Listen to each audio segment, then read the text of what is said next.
Klasën e 9 e përfundua në pas 3 ditësh do ta kenë testin e arritshmërisë.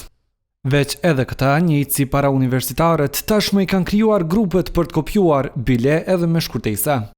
Në mënyrë që të mos vidhet e testi mos të shpërndahet, prindërit e tyre po kërkojnë që tashmë të anulohet tërësisht ky provim. Sipas Këshillit të Prindërve, ky testim është veç stresues e pa rezultate.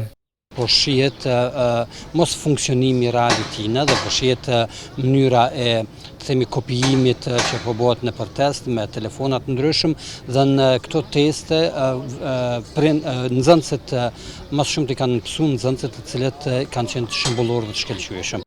Ky e krejt të tjerë që fëmijët i kanë në shkollë, po thonë se nënshkruan një peticion dhe dërguan në Ministrinë e Arsimit. Testi i arritshmërisë të hiqet këtë apo të ndryshohet modaliteti i testit.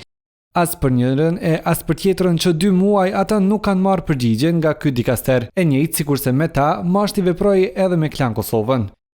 Anulimi i procesit jo, por ndryshimi i formës së testimit po konsiderohet si zgjidhje sipas njohësve të fushës së arsimit. Më mira do të ishte që vlerësimi të bëhet aty ku nxënësit duan të regjistrohen, për shembull në shkollat përkatëse, në shkollat e mesme, që është e mira e shkollës që pranon ose që bën përzgjedhjen e kuadro ose nxënësve më të cilësor, më të përgatitur.